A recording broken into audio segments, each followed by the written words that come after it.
Bonjour, bonjour et bienvenue dans Que le mariage soit. Je suis pas seul, je suis avec ma charmante épouse, Comme toujours. Reliane. Bonjour. Bonjour Eden, comment tu vas? Je vais très bien et toi-même? Super, en forme. Oh. Que le Seigneur soit loué. Que Dieu soit glorifié. Exactement, donc on est très heureux de pouvoir vous retrouver aujourd'hui sur ce plateau en parlant de cette institution qui est tellement forte, qui est puissante. Si on comprend que le mariage est puissant, je vous assure que on va commencer à faire des merveilles dedans. Ah, exactement. En fait, Dieu a mis dans le mariage des secrets.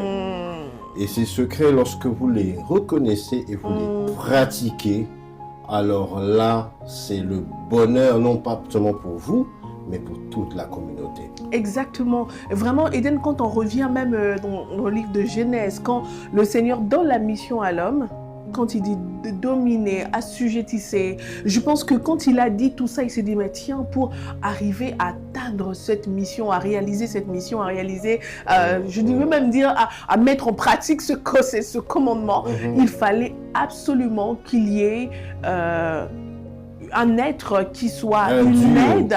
Ouais, oui, duo. Voilà. Un duo comme notre duo ici. Oui, exactement.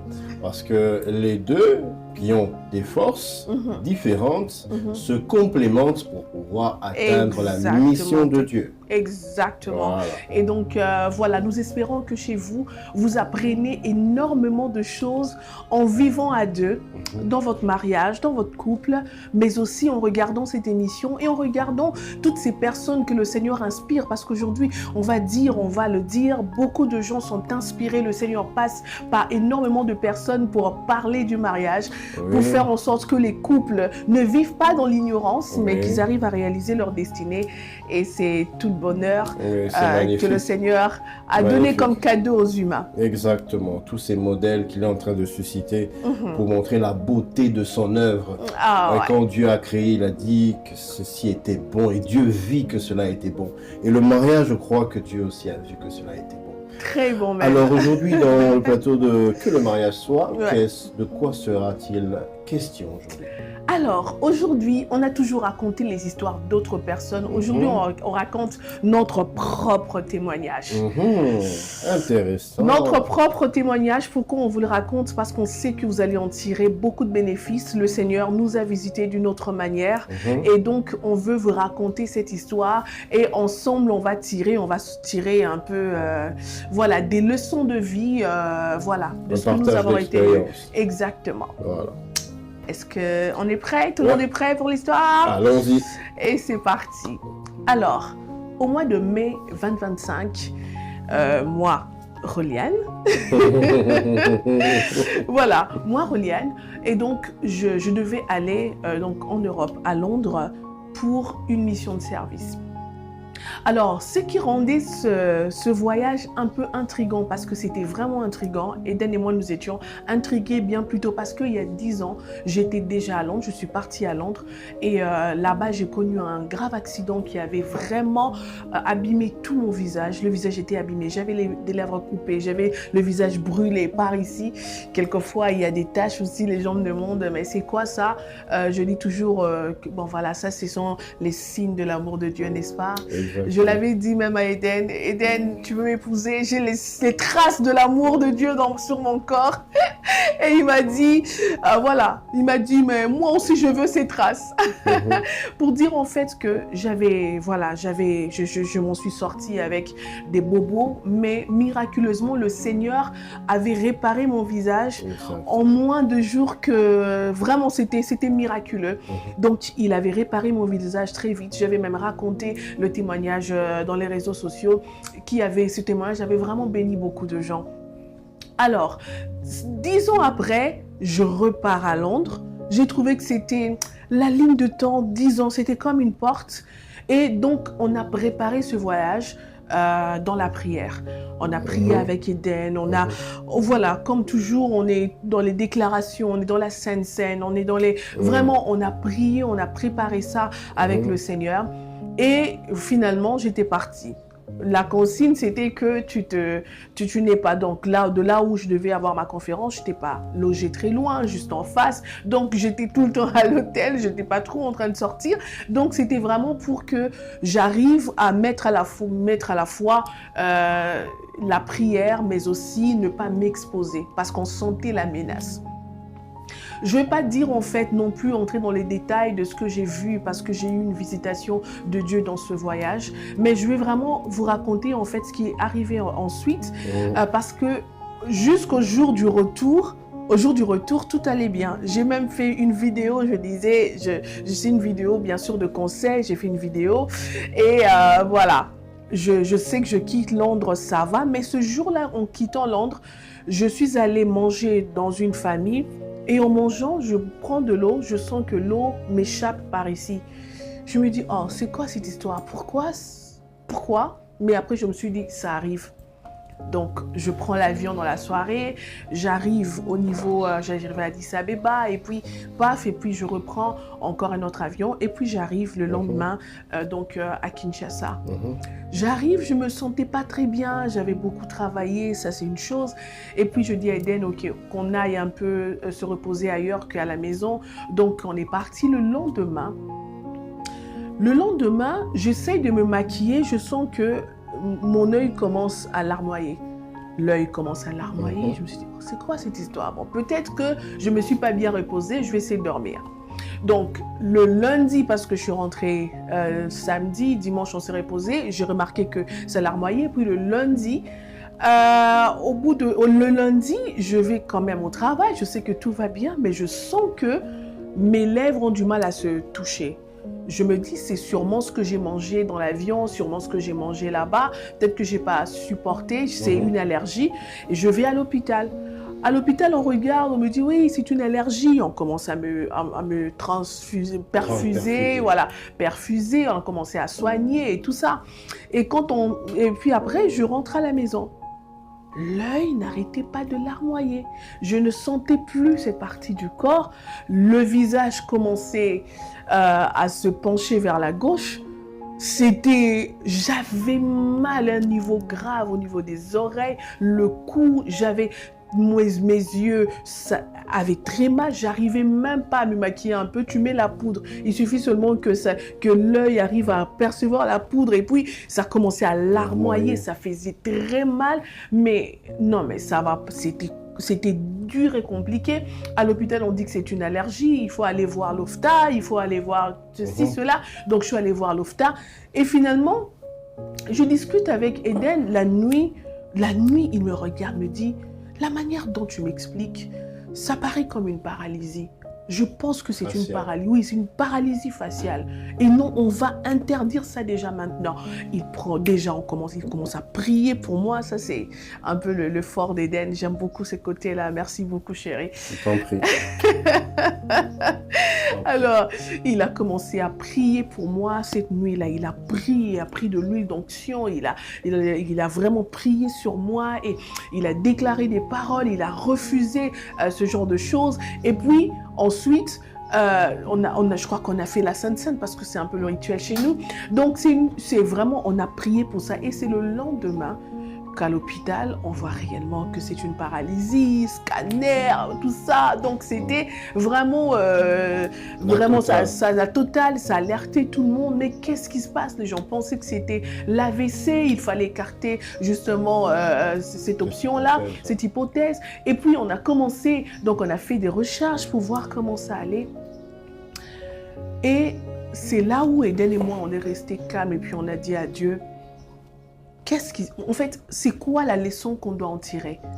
On a discuté ensemble, on a réfléchi ensemble, on a questionné Dieu. Qu'est-ce qui se passe? Qu'est-ce qu'on doit faire? Comment on doit gérer? L'hôpital va gérer à sa manière, mais lui et moi, nous allons aussi gérer à la manière de Dieu parce que nous savons que nous sommes des personnes spirituelles, des personnes qui craignent le Seigneur. Il n'y a rien qui arrive sans que lui ne l'ait permis. Et s'il l'a permis, c'était quoi exactement? On a commencé à discuter ensemble, on a commencé à réfléchir, à prier, à cogiter jusqu'à ce qu'on se dise on va se consacrer davantage au Seigneur Et cette consécration va passer par la mise en place, l'installation d'un cabinet en conseil conjugal pour que le Seigneur se retrouve. Absolument. Et on a commencé à chercher un lieu pour faire. Et le jour où... Donc, je crois que vraiment, la semaine qui suivait, le jour... Voilà, j'avais aussi commencé la kiné, ça, il faut le signaler. On a commencé la kiné, on a fait la première séance, on a fait la deuxième séance, parce qu'il fallait absolument tirer là, faire en sorte que le visage se redresse. J'ai pris des médicaments. Et puis, au bout de la troisième séance, c'est alors qu'on est allé payer pour le cabinet. Et quand on a installé ce cabinet, le lendemain, on a vu que mon visage commençait à revenir. Gloire au Seigneur. Gloire au Seigneur. Mon visage commençait à revenir. Je dis, et puis la personne, tu vois, la dame qui fait la kiné me dit, mais c'est un miracle. C'est un miracle, ça va vite. Oui, c'est allé vite. J'ai retrouvé mon visage assez vite et puis on a continué les séances et puis j'ai repris le travail et puis j'ai repris mes activités. Je suis même repartie encore en voyage où j'ai fait un peu 10 jours et puis je suis revenue et voilà que le Seigneur a été avec nous, il continue d'être avec nous et voilà. Exactement. Au travers en fait de ce témoignage, nous avons tiré des leçons et nous aimerions partager avec vous, surtout si vous regardez cette émission en couple. S'il vous plaît, prenez de quoi noter, écoutez attentivement et s'il vous plaît, comprenez pourquoi est-ce que le Seigneur vous a mis ensemble. Alors, de toute cette expérience de la paralysie faciale, au-delà de ce que tu as reçu comme leçon, qu'est-ce que tu pourrais partager avec notre public en termes de leçons pour le couple face à cette épreuve? Parce que les couples, selon les âges, selon le type de couple, vont rencontrer, il ne faut pas leur dire non, vous n'allez pas, non, vont rencontrer des épreuves. Exactement. Et comment est-ce qu'ils devront s'armer, s'outiller pour traverser cette épreuve et en sortir la tête haute? Exactement. En fait, les épreuves, c'est inévitable. Elles sont inévitables. Pour vous, ça va avoir une autre couleur. Pour nous, c'est ça. Pour les autres, donc, bref, c'est que chaque couple traverse son lot d'épreuves. L'objectif est de vous apprendre la maturité. C'est de vous aider à atteindre la maturité. Mais seulement, l'épreuve va vous affaisser seulement si vous n'êtes pas attentionnés l'un envers l'autre. Ça, c'est la première des choses que je voudrais relever ici. L'attention. On n'est pas ensemble juste pour faire joli. On s'est mariés, madame est à la maison, papa est au travail. Sachez que vous êtes en train de perdre quelque chose. Vous n'êtes même pas encore mariés, même si vous avez versé toute la dot. Pourquoi je le dis? Parce que il ne suffit pas seulement de se dire on habite dans la même maison, on dort dans la même chambre, on a aussi des rapports sexuels. Ça ne veut pas dire que vous êtes nécessairement mariés. Vous êtes mariés quand chacun commence à tenir compte de l'autre, à tenir compte, avoir des attentions sur l'autre. Je ne suis plus seule, l'autre est réellement... mon alter ego. Oui, mon alter ego, c'est-à-dire que nous faisons un. Nous comprenons que nous sommes une unité. Une unité, nous sommes fusionnels et du coup, c'est-à-dire que s'il y a quelque chose, une épreuve qui est en vue, que ce soit chez lui ou chez moi, nous sommes en fait gardiens de l'âme de l'un et de l'autre. Ça veut dire que je le sais, je peux intercepter. Il y a quelque chose qui est lâché, il y a une épreuve qui est lâchée sur l'autre. Il y a quelque chose qui va arriver dans la vie de l'autre.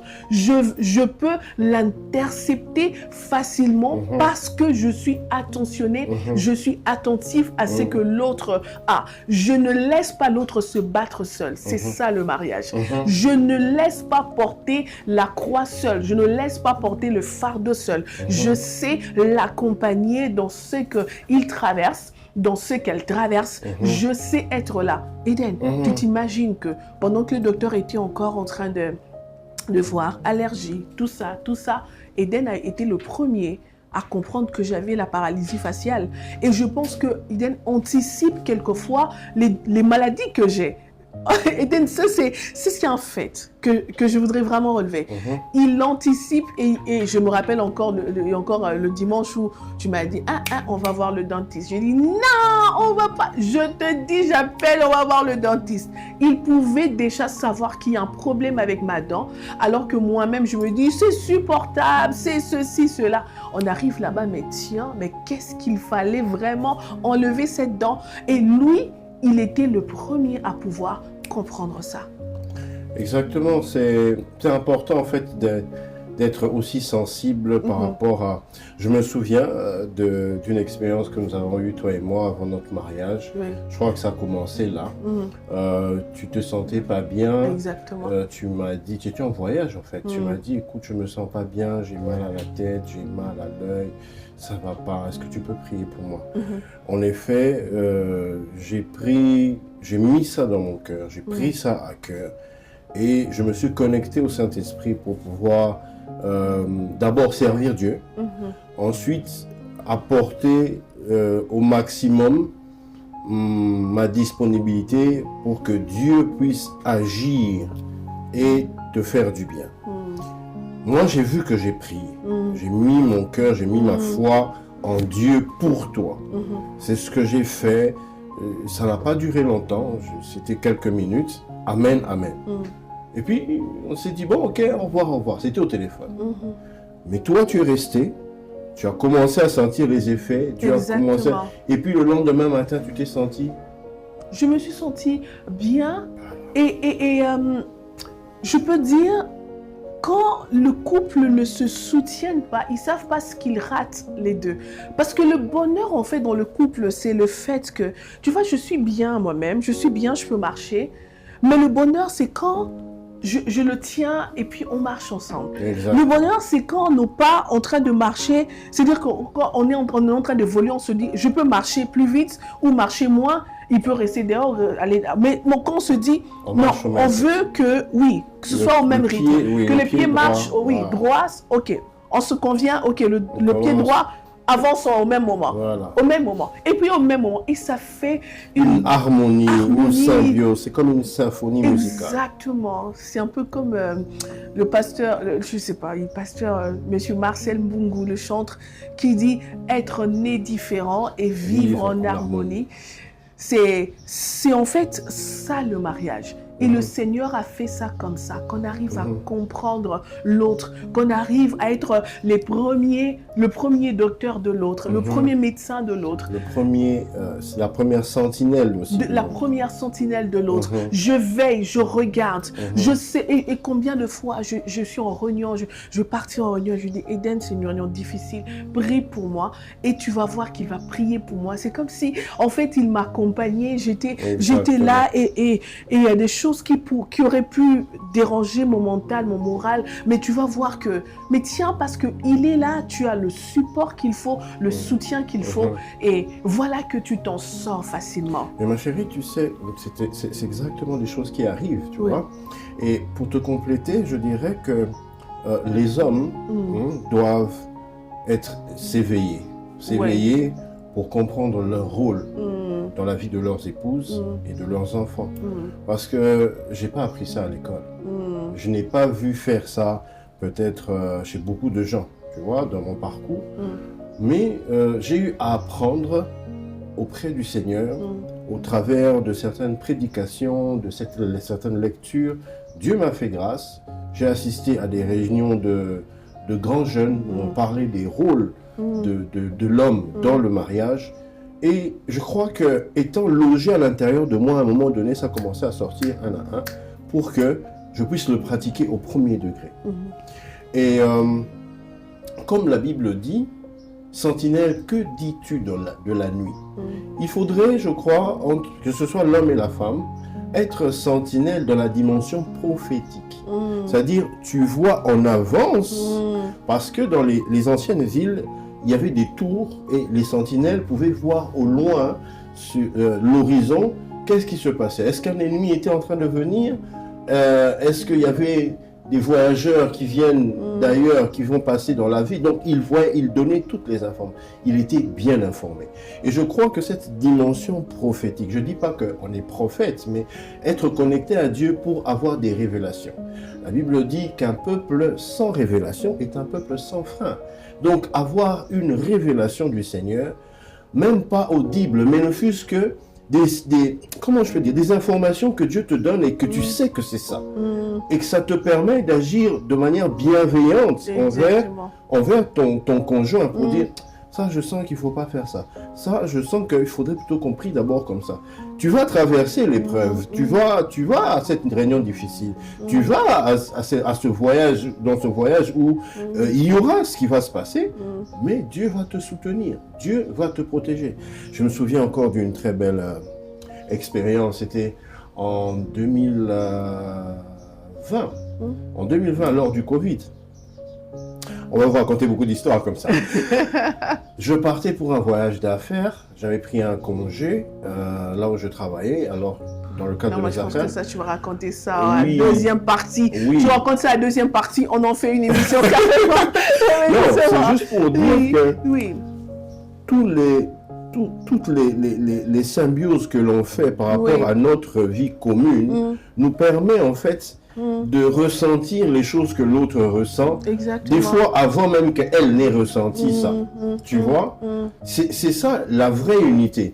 Tu vois, ton cerveau aura l'information que ton petit orteil gauche a une plaie parce que la douleur est montée. Exactement. Mais elle-même, elle est encore dans la chaussure, elle ne sait pas comment bouger. Il faudra dire à la main, ouvre la chaussure et enlève, parce que tu as l'information bien avant. Tu vois, c'est vraiment un tout. Le couple, en fait, est un corps. Il est un corps et doit fonctionner de manière harmonieuse pour que tout le corps avance et évolue dans le bien-être. C'est ça, en fait. Le couple doit évoluer dans la sensibilité pour le bien-être de l'autre.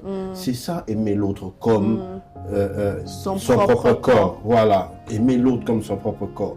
C'est ça, aimer l'autre comme Jésus a dit, tu aimeras ton prochain comme toi-même. Donc, il y a cette dimension-là. En fait, Jésus, il utilisait des choses très simples pour expliquer des choses compliquées, spirituelles.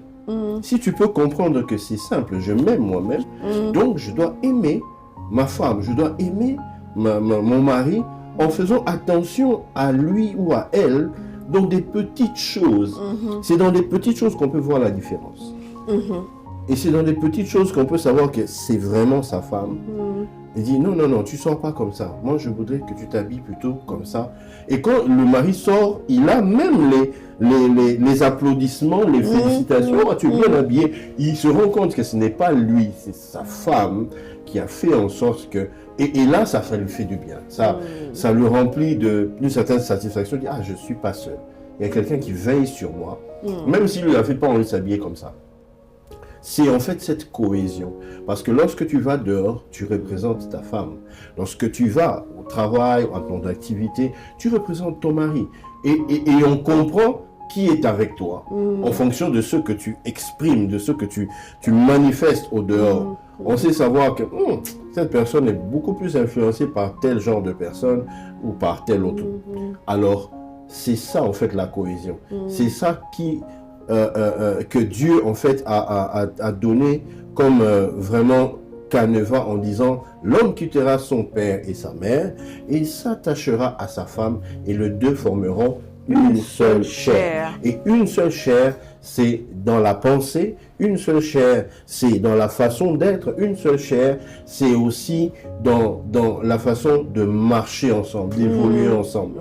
On ne pourra pas dire que, voilà, un mari et une femme évoluent ensemble si chacun fait sa vie à sa manière. Ouais. Ils vivent dans la même maison, mais quand ils sortent, c'est chacun à sa manière, chacun a sa politique de vie, chacun a sa... Non. Ça, ce n'est plus un couple, c'est du colocataire, c'est être colocataire en fait. Oui, exactement. Tu vois, le fait de vivre sous un même toit ne veut vraiment pas dire que vous êtes vraiment couple. Et le couple, ça se travaille. C'est un processus, c'est une construction que l'on mène à deux. L'homme amène le fondement, la femme amène la brique, le ciment, et les carreaux, et tous les éléments de construction pour que la maison devienne habitable, agréable et un héritage merveilleux pour toute la famille. Amen, amen, amen, amen. Et donc, on a aussi vu ça dans la Bible. Dans la Bible, en fait, il y avait ce couple-là dont on n'a pas beaucoup parlé. On n'a pas beaucoup parlé de ce couple, mais en fait, juste un simple verset nous a révélé en fait que ce couple-là pouvait se comprendre. C'est-à-dire, ce couple-là pouvait intercepter aussi le problème. C'est-à-dire qu'il y a l'un qui intercepte le problème dans l'autre et déjà prend des actions pour sauver l'autre. On a vu ça dans Exode 4, 24. Je ne sais pas si vous pouvez lire ça chez vous. Exode 4, 24, où vous voyez la femme de Moïse. La femme de Moïse. La Bible dit que cette nuit-là, Dieu voulait tuer Moïse. Cette nuit-là, Dieu voulait tuer Moïse. On n'entre pas dans leur histoire, hein, dans leur relation. On ne va pas dire ce que... Moïse. Voilà, on ne va pas dire ce que la Bible ne nous a pas dit. Donc, on ne va pas suppiter, on va juste prendre l'histoire telle qu'elle. Dieu veut tuer Moïse après lui avoir donné la mission. Et cette nuit-là, Dieu vient, il veut le tuer. Et la femme intercepte. Moi, ça me dépasse. Comment ça se fait que cette femme-là intercepte? Que ce soit un démon, oui, un démon, peut-être c'est Dieu qui t'a révélé. Mais comment elle fait pour intercepter que c'est Dieu qui veut tuer Moïse?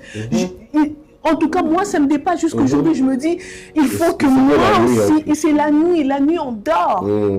Et aussi la révélation de prendre le prépuce de l'enfant et le circonciser l'enfant pour mettre le sang sur les pieds de Moïse. Comment elle l'a su? Comment elle l'a su? Ça, c'est ce genre de couple qu'on veut avoir. Des couples unis, solides, qui comprennent que nous devrions nous tenir la main. Je dois savoir ce qui se passe dans ta vie. On doit se tenir la main. Je dois intercepter ce qui se passe dans le spirituel. Parce que tout se fait d'abord dans le spirituel avant que ça ne paraisse dans le physique. Amen. La femme de Moïse a sauvé non seulement Moïse, mais il a sauvé tout un peuple. Parce que Moïse, le sauveur d'Israël, a été sauvé par sa femme. Vous pouvez imaginer le rôle le sauveur d'Israël a été sauvé par sa femme. Ça, il faut retenir ça.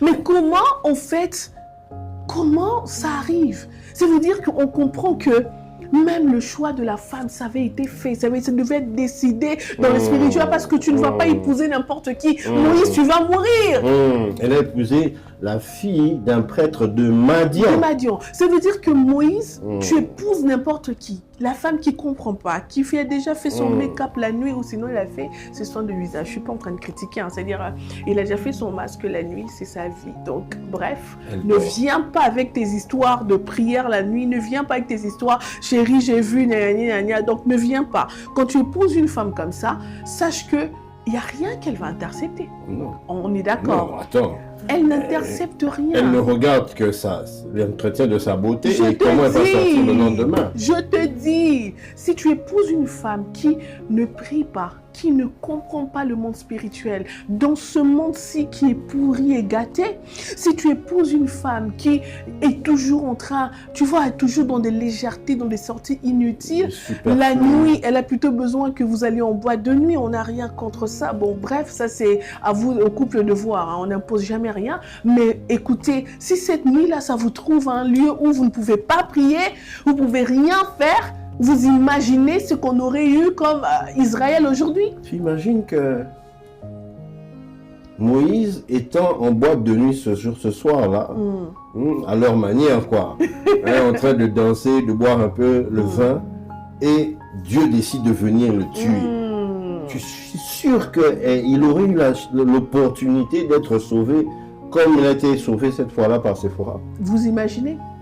Donc ça veut dire que le couple doit briller dans, comment je pourrais dire, comment je pourrais appeler ça, les attentions que vous avez, mais aussi connaître la connaissance.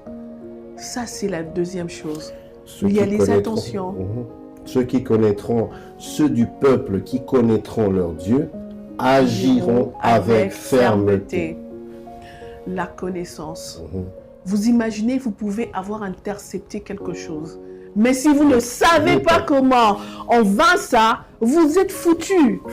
Vous êtes foutu. Vous imaginez que la dame, elle voit que non, mais vraiment, elle intercepte que Dieu est en train de vouloir tuer Moïse. Et la dame, elle va dormir, elle a peur, elle entre sous les draps, elle commence à trembler comme ça, elle a peur. Qu'est-ce qui se serait passé? Donc, les couples, vous imaginez, vous devriez connaître. Écoutez, la connaissance, c'est comme le monde, c'est tout plein de choses, c'est beaucoup de choses. Mais qu'est-ce qu'il faut connaître, qu'est-ce qu'il ne faut pas connaître? Écoutez-moi, il faut laisser le Saint-Esprit vous guider, parce que lui, il va vous guider là où on fait à la dimension des épreuves qui pourraient subvenir dans votre couple. Il va vous conduire là, connaître. Nous, on a intercepté déjà la menace bien plus tôt. Mais comment on a prié, c'est en fonction de ce qu'on sait. En fonction de ce qu'on sait.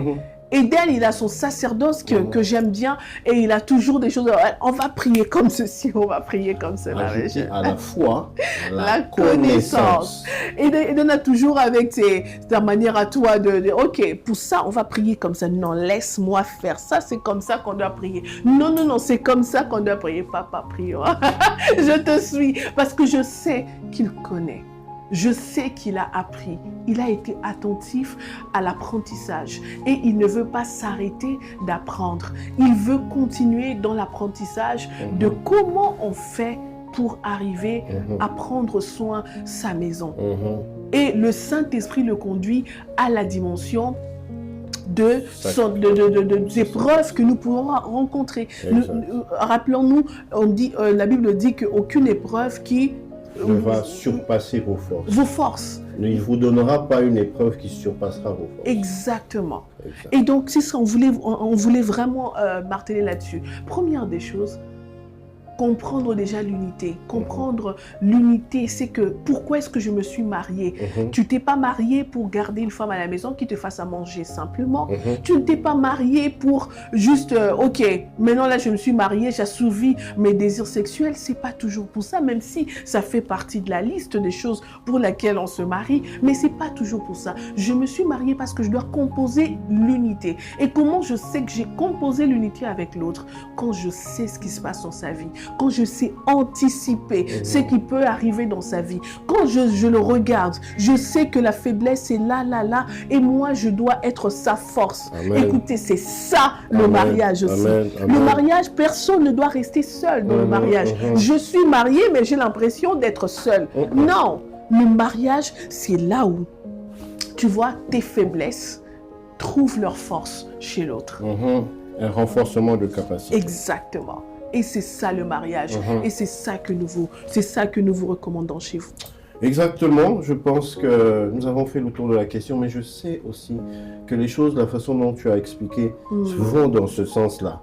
Alors, il serait bien pour nous de pouvoir élever chacun de ces points. Si vous avez eu le temps de suivre, resuivez encore cette émission, écrivez, notez, parce que... et travaillez sur ça. Dessus. Il y a une chose qui est aussi, que je voudrais ajouter, c'est que le Saint-Esprit, en fait, nous parlons des principes ici, mais comment vous allez faire dans votre couple, ce sera différent parce que ce n'est pas le couple de Eden et de Roliane est différent de votre couple. Et le couple de votre voisin, il sera différent de vous. Donc, il faudra composer avec le Saint-Esprit. Tu sais que Jésus, quand il parlait avec ses disciples, il dit, mais... le Saint-Esprit viendra, ok? Il prendra tout ce qui est à moi et vous l'enseignera. Donc, il savait qu'il n'allait pas les laisser seuls. Sachez que vous n'êtes pas seuls. Vous pouvez avoir des parrains, vous pouvez avoir des pasteurs, oui, mais vous n'êtes pas seuls. Le Saint-Esprit est avec vous, même au milieu de l'épreuve. D'ailleurs, l'épreuve, vous le vivez un peu comme seul. C'est votre couple, votre maison, et les autres sont un peu loin. Le temps de leur informer, c'est là qu'ils peuvent intervenir d'une manière ou d'une autre. Mais vous êtes avec le Saint-Esprit. Il vous enseignera comment faire. C'est pourquoi la prière de la famille, la prière du couple est importante. La prière dans la dimension de l'accord est importante pour savoir, Seigneur, on est maintenant dans cette épreuve. Comment faire pour en sortir? quel est le principe que Jésus a déjà utilisé dans la Bible, que l'on peut copier et coller. Parce que la parole de Dieu, elle est intemporelle, elle est encore puissante pour agir. Le nom de Jésus est encore magnifique et puissant pour sauver. Donc, on peut aller puiser dans la révélation par le Saint-Esprit. Il t'envoie dans une histoire de la Bible. Tu lis, tu dis, ah, c'est ça le principe. Tu prends le principe et vous priez avec madame, vous priez avec monsieur. En tout cas, la prière, il ne faut pas attendre que cela devienne compliqué. Parce qu'à un moment donné, peut-être quand, par exemple, le conjoint est malade, il ne sait plus maintenant parler pour prier, c'est compliqué. Donc, avant que les choses deviennent compliquées, prenez le temps de vous accorder dans la connaissance, c'est-à-dire partager cette connaissance. Ne faites pas comme un docteur, vous êtes en train d'imposer des choses à votre conjoint, on va faire comme ça, tu vas faire ça. Non, faisons ça ensemble. Voici la vérité. Tu partages la vérité avec nous, qu'elle comprenne. Et puis qu'elle y mette sa foi. Parce que si elle ne met pas sa foi, tu seras le seul à émettre la foi. La Bible dit si deux personnes s'accordent sur la terre, donc s'accorder dans la foi en la même vérité, pas en deux vérités. Pour permettre à ce que votre action soit ciblée, que votre foi aille dans la même direction pour avoir le même résultat. C'est ça la force de l'unité. N'est-ce pas, ma chérie? Ah, mais exactement, c'est vraiment ça. Et maintenant, en fait, ces choses-là ne viennent pas seulement... Tu vois comment les épreuves, c'est pas ce moment-là qu'il faut construire ça. Parce que les épreuves, c'est le moment où on vous dit... C'est un peu, oui, il faut démontrer. C'est-à-dire, c'est le moment où tu es en train de passer le test. Oui, tu vois le test d'examen. Oui. Exactement. C'est ça maintenant, ce moment-là. Donc, quand tout va bien, immédiatement quand vous entrez dans le mariage, vous commencez à faire votre plan d'unité. Comment est-ce qu'on va travailler sur notre unité? Comment est-ce qu'on va travailler sur notre harmonie, l'harmonie de notre couple? Comment est-ce qu'on va travailler sur la complicité de notre couple? Et la complémentarité. Tout va bien. N'attendez pas que ça parte. N'attendez pas qu'il y ait un problème. Oh non, quand il y aura un problème, on va en parler. Non. C'est d'ailleurs au moment où vous êtes déjà dans les fiançailles. Pendant les fiançailles, commencez déjà à parler du couple. Commencez déjà à parler de comment on va travailler sur notre couple. Comment on va travailler sur l'unité. L'unité dans tous les domaines de la vie. Dans le domaine sexuel, dans le domaine financier, dans le domaine, même dans la réparation des conflits, comment on va faire. C'est en ce moment-là où vous êtes en train d'apprendre. Et quand vous commencez... Comment on va travailler la fidélité. Comment on va travailler la fidélité, comment on va travailler nos relations avec le monde extérieur, comment est-ce qu'on va travailler même notre propre santé. Si vous le faites, vous allez voir que dans les épreuves, vous allez commencer à passer les épreuves haut la main. On va regarder votre couple, on va vous dire, Bino, bon, ça a un problème, t'es désolé si on ligne là. Mais en français, ça se dit, c'est que vous n'avez jamais de problème dans votre couple. On a anticipé. Moi, les gens me posent la question, ils trouvent qu'on est des extraterrestres. Ce n'est pas qu'on n'a pas de problème. Non, on n'a pas de problème. Je ne sais même pas comment le dire. Ce n'est pas qu'il n'y a pas de sujets qui peuvent créer des problèmes, qui peuvent créer des conflits. Mais c'est juste qu'on travaille tellement dans l'anticipation que des sujets là sont neutralisés avant même que ça devienne des problèmes. C'est neutralisé par la connaissance. Exactement. Et par la mise en place des mesures préventives. Exact. Moi, je sais, par exemple, je sais que je ne peux pas, en tant que femme, je ne peux pas hausser le ton sur mon mari. Je le sais. Je le sais. Je le sais, les mamans, je le sais. Parce que je sais que vous le savez aussi. Mais seulement, vous n'avez pas travaillé sur ça, vous n'avez pas intériorisé ça. Vous n'en avez pas fait un règlement dans votre couple. De sorte que moi, par exemple, quand il peut vouloir s'énerver sur quelque chose, le premier réflexe, c'est de rester calme. De rester calme. Ça, c'est le premier réflexe. Ce n'est pas de crier. Ce n'est pas de dire... Toi aussi, c'est quoi ton histoire? Pourquoi tu me parles de cette façon? C'est-à-dire que ce n'est pas ça le premier réflexe. Parce que non seulement je le dis, je le prêche, et aussi parce qu'on en parle, parce qu'on planifie, parce que, en fait, parce que c'est ça, et qu'on veut faire la volonté de Dieu, de notre Père qui est dans les cieux. Nous ne sommes pas des enfants du monde. Nous ne sommes pas des enfants de l'ennemi. Nous sommes les enfants de notre Père qui est dans les cieux. Et ce qu'il nous a prescrit, c'est que moi, je ne peux pas crier sur mon mari. Peu importe le problème. Et donc, d'une certaine manière, quand l'ennemi viendra de ce côté-là pour nous tenter, il va trouver que c'est neutralisé. C'est ça que ça signifie. Exactement. Ta femme est enceinte. Tu vois vraiment qu'elle n'est pas jolie. Elle est moche, elle devient moche. Elle salive d'une certaine manière et toi, tu ne supportes pas ça.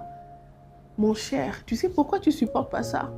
Parce que tu n'as pas intériorisé ni médité le passage qui dit « Tu aimeras ta femme comme ton propre corps ». Ou sinon, aime ta femme comme ton propre corps. Tu ne l'as pas médité, tu ne l'as pas intériorisé et tu refuses de le pratiquer. C'est pourquoi tu trouves qu'elle est moche. Parce que si tu connaissais ce passage, c'est comme quand ton bras est un peu sale d'une certaine manière, tu vas le couper. Est-ce que tu vas dire mon bras est moche? Est-ce que tu vas dire? Et pourquoi tu le dis à ta femme? Voilà. Vous voyez que la pratique de la parole de Dieu, très important, ça fait en sorte que le mariage arrive à être bon. Peu importe les épreuves, peu importe les situations. Comment Jésus dans la barque pouvait dormir? Qui dort quand la mer s'agite? Parce que lui, il connaît la parole de Dieu.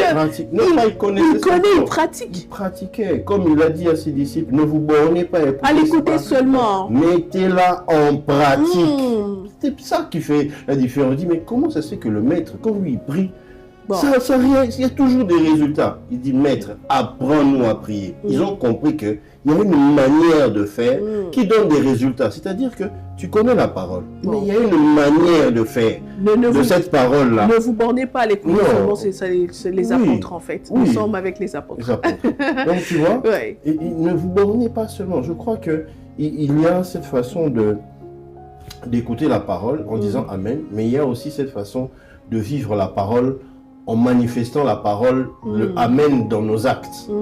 Que le Amen soit actif.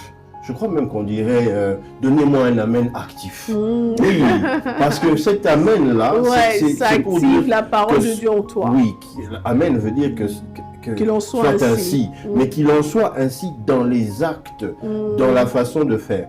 Et j'aime ce verset qui parle du renouvellement de l'intelligence.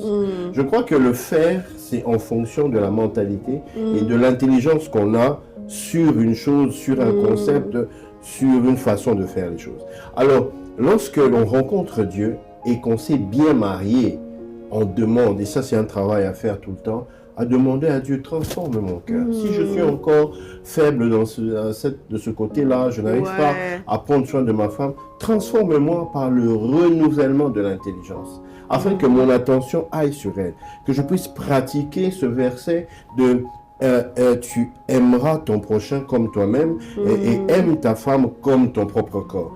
Et le renouvellement de l'intelligence fait en sorte que c'est comme une mise à jour informatique qui fait en sorte que quand tu appuies sur le bouton, ça ne donne que le bon résultat.